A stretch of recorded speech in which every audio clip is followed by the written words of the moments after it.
Motherfucking mini episode. Mini episode. Motherfucking mini episode.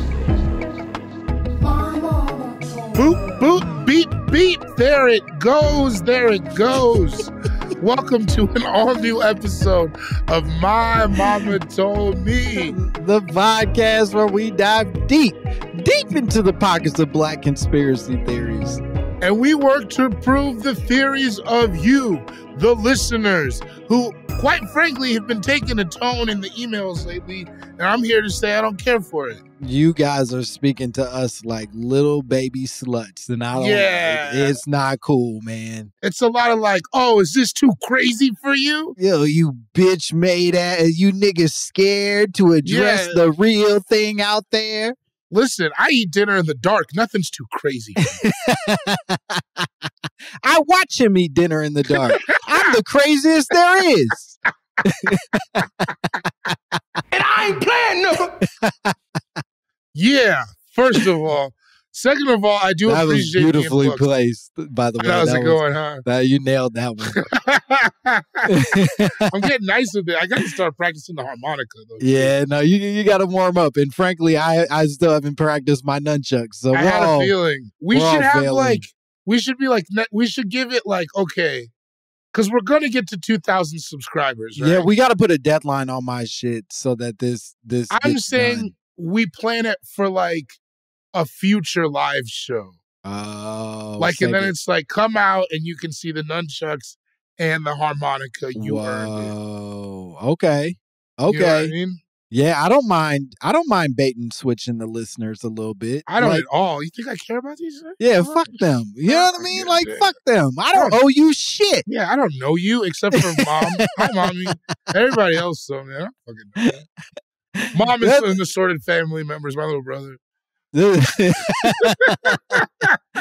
is a perfect marrying of our two obligations. So that's what I'm saying. At 2,000, we will team up and showcase both skills at once at a live show. At once, I like that even Hell better. Yeah, yeah. Let's fucking turn it into like a little bit of a Obama Springsteen hookup. Yeah, you know what I mean? We should get somebody to rap. Oh, Olivia, guess what you're doing at the live show? Yo, Olivia's gonna rap. I'll back you with the beat, and then I'm gonna be honest. You probably gotta you're gonna have to at least get a headband. I want you goddamn right. I'll wear a headband, and I want Olivia rapping the words to fight the power as I nunchuck and you harmonica. Ooh. This is gonna be good. This is gonna be a problem. You know what you should get is like one of those Kendrick karate suits. You know what I'm saying? Yeah. Kung With like Fu the Kenny. weird shoes. Yeah. Yeah, when he became self-aware inside of that nickname and he was like, yeah, this is my outfits now. Yeah, that got complicated. The artist journey sometimes I think is maybe not for me. Yeah, when you start making these weird, like almost like cartoonish choices, and we have to be like, I think it's because he's complicated. I think he's just a really smart guy. Like, I'm never gonna get a hat that crazy that's gonna make you think I'm smarter than I am. Do you understand what I'm saying? Yeah. Like, there has to be a level where you're saying shit and nobody really knows what's going on, and I'm too grounded for that, I think. Yeah, it seems, especially in the rap world where they're like constantly telling us that they're bringing their original friends along for like this entire journey.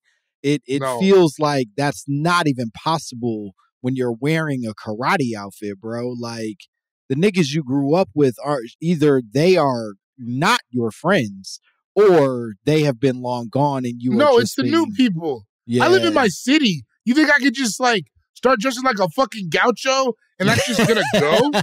That's just gonna go. I gotta just I got the fucking Rodizio grill and everybody's just gonna be like, oh yeah, that's the same Dave. That's the same guy I saw pee in the alley. It's too many questions. I bought I bought a pair of wide leg jeans and went to a party, and everyone noticed. You know what I mean? Yo, everyone was like, "Bro, are those flares?" And I'm like, "Yeah, well, you know, it's part of this generation stuff." And they were like, "No, nigga, no way. That's not how you did it. No way. 2 weeks ago, Honestly, no, sir." Yeah, I respect Andre. I don't know who he had around that let that transformation happen.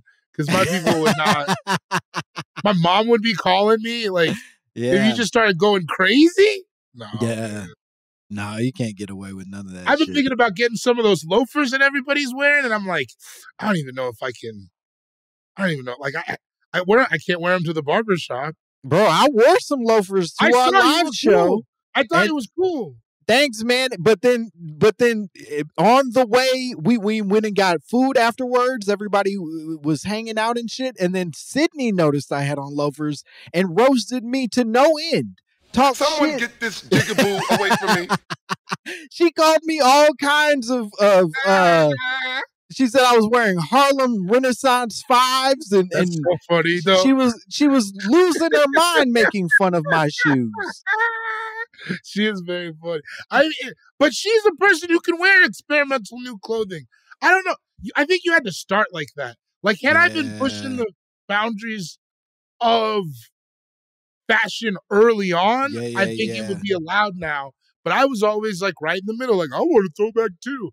And now look at me. I can't wear flares. Right. Yeah, you got to show up with the energy like, hey, my name is David Bory, and I may not be in this hat tomorrow. You know what I mean? Bro, like, it's going to be a whole different vest. People don't know how to take me if I show up not wearing some form of athleisure. Like, if I don't have a Nike swoosh anywhere on my person, people start to get nervous. Let alone a flare. I wish I would get a new cut on a pant. Yeah, I haven't had a new cut on a pant. When the boot cut stuff. I feel like boot cut. I don't know, man. Those have been, what is that, 2004? Or that we were in a deep boot cut. That's the last new cut for me. That's the last new cut for me. So your transitions have really been about like starching or not starching. Or just like better shirts. Yeah, or hoodie. I got you. More fashionable hoodie. But the cut, that's the same cut, baby. Bro, no, there's no different cut. There's no different. I can't even. That's not the world I live in. Wow. Have you ever been to a big and tall store? Not a lot of cuts. It seems freeing to some extent. It's like, I figured out the pants that work. I ain't never reassessing this bad boy. I just want to have a crazy summer though. Like one summer where I'm pulling up in linens. See, linen isn't even that. I don't even know what the exciting fabrics are. I'm gonna tell you this. You gotta make this international if you're gonna pull that off. You gotta I think you gotta spend the summer in like France and come back. Yeah, I'm going to Brazil this summer. So okay, that's perfect because now you can truly pick your summer style that fits Brazil and rock that shit. And then when you come back and you slowly reintroduce some of those extra pieces into your wardrobe, it's like, nah, that motherfucker got a little Brazil in him. He ain't. Yeah, that's all that is. But the thing is, my mind is not even set up for this year. Like when I'm in my head, we're talking about that. And all I'm doing is imagining myself in like matching short sets. That's not even exotic. No, that ain't it. You gotta, there's an evolution beyond just like, oh, this has flowers on it. So yeah, that's it. Bro, I just integrated flowers into my shit. You know how slowly and like steadily I had to integrate like flowers, the color purple. Yeah. Like man. But I just want to like crazy, like a hat with a feather, like the mask. That's not it. We're in the writer's room, but you understand what I'm saying. No, I get it. You know what it is? You got to do just a taste of Harry Styles. You don't got to go all the way Harry Styles. He be wearing like, skirts and shit. He goes nuts. He goes crazy. But just a taste of Harry Styles where it's like, hey, that's not how that shirt would normally be cut. Okay. All right. Here we go. Well, I think I need to introduce accessories that aren't just like a watch. Ooh, like how sometimes A$AP Rocky will have like a crazy scarf. Yep. I need to start with that and then kind Yeah. of like build from there. Yeah. A gaudy fanny pack, even. Like, Ooh, you I really don't like, know. I don't know. come on, That's man. Don't be scared of whatever no, this man. Because change can here's the be. thing: I put on a gaudy fanny pack. I'm gonna look like Shanae. Like it's not gonna look like you think it's gonna look. Okay. You're You too know what thick. I mean? I get it. Too Yeah. thick for a gaudy fan, like a bedazzled. Yeah. Well, I No. wasn't thinking you would put it fanny pack style. I think, Oh, cross. yeah, cross strap type With the joint. titties. Yeah, with the titties and all that. Oh no, I mean the titty split. That's the classic. Oh yeah, the titty split. Yes, That's yeah. the classic. You gotta. You want your fanny pack to titty fuck you a little bit, and Yeah, a little bit. That's the style. Put your hand on my throat.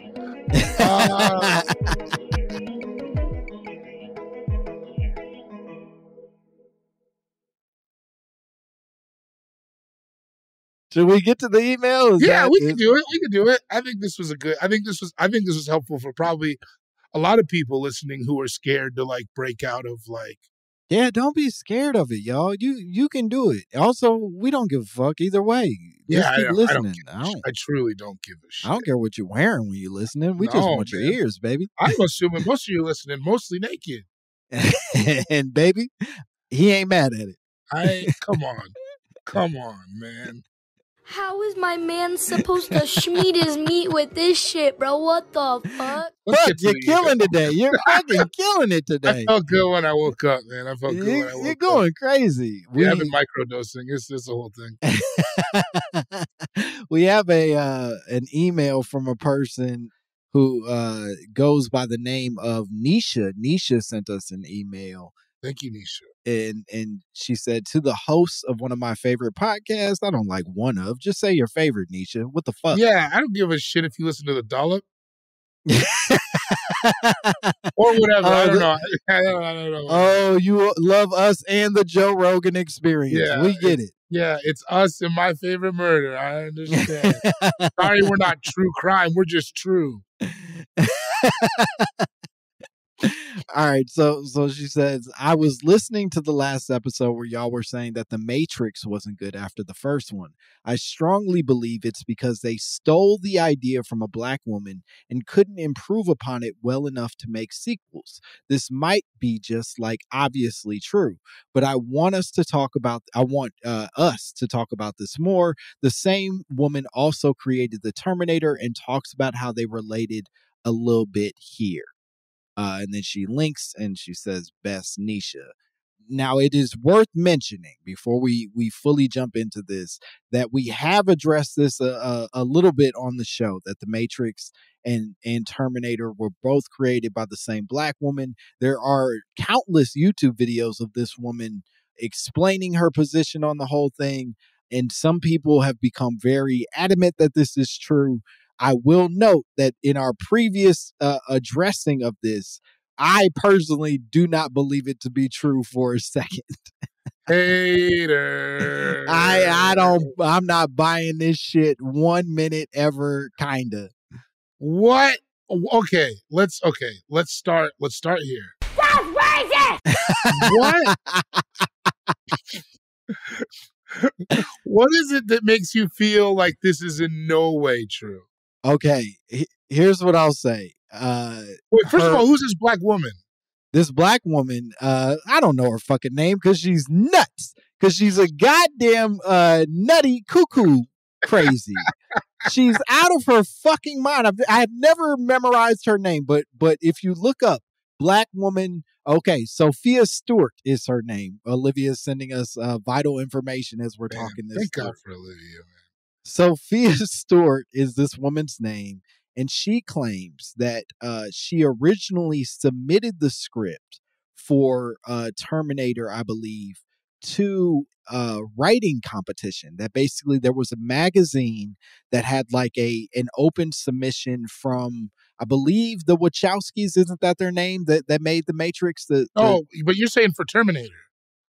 Terminator was like James Cameron, right? Big dog, I am telling you what her claim is. I am not necessarily even suggesting that it makes sense. But she submits a writing competition for the siblings. The Wachowskis. That made The Matrix.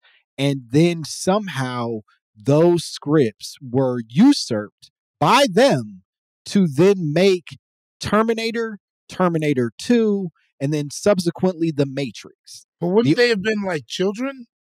Again, it doesn't make sense, but that's her argument.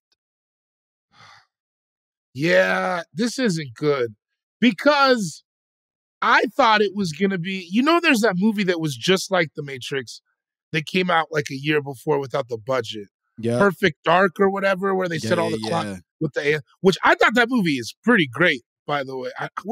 Olivia, I never if you saw can find it. the name for it. It's actually pretty good. Yeah. And that Perfect to Dark me is that the no. It's that's the Vin Diesel that's with thing Riddick where he's blind. Yeah. Yeah, that's I think Perfect movie. Dark was maybe the original of it, and then Riddick was like their spinoff from him. Another just allegory awesome. for trans Americans. Actually, a lot of people don't know that about the Chronicles of Riddick.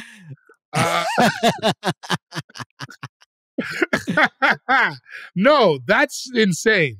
But yeah, it's real weird shit, man. And I'll go on to say that the argument is, and this is one of the things that people try to use to support somehow her being, because those movies are so far apart, right? They're literally far apart. A decade of distance between, I think, the original and the Matrix.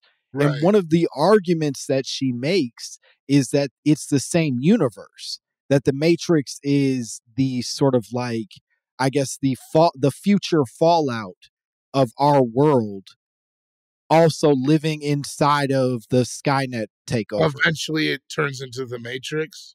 Exactly. That, like, the world, it's the same way in the actual Matrix, the world is destroyed.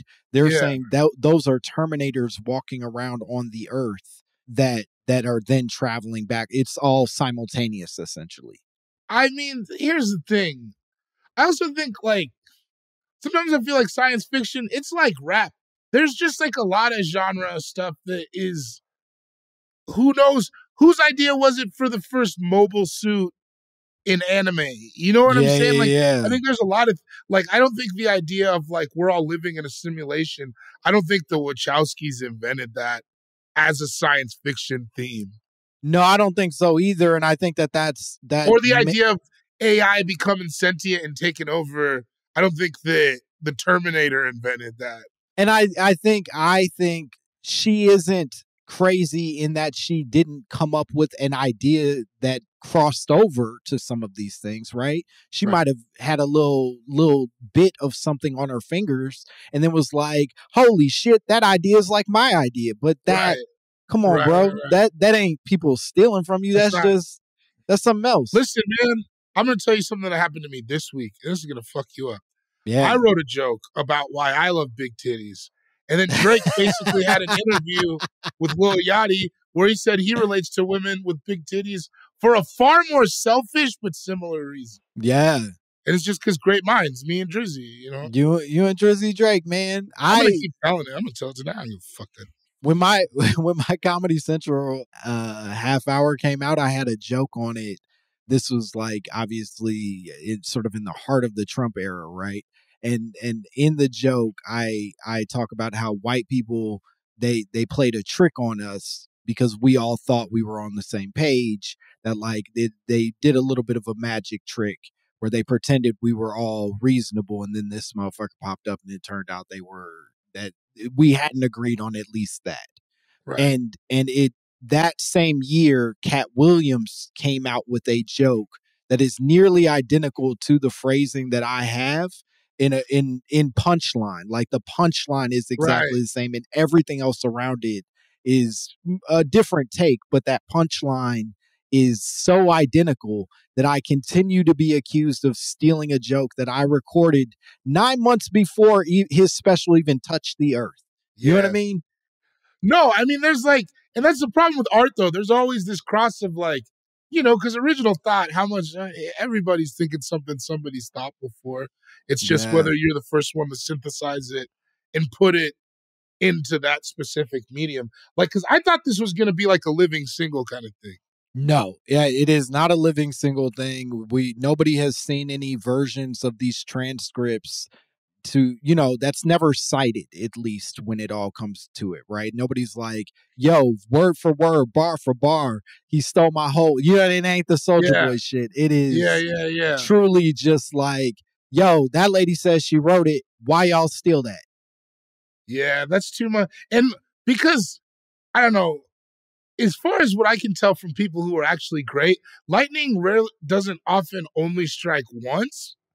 So, like, where are her other fantastic, like, ideas?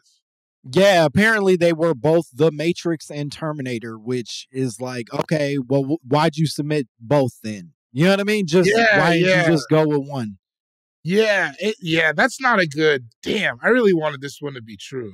No, she's a silly Billy. I'm sorry to break it to you. And what an inspiring story. Black women can be silly Billies too. Y'all can be out here. That.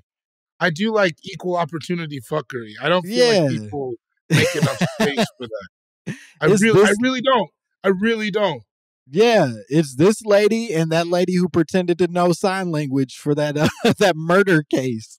That was my Super Bowl. Like that was one of the better things I've ever seen. We should have her on. Hell yeah, we got to get her on. The lady that pretended to know sign language, she gotta believe some shit. Yeah, for real.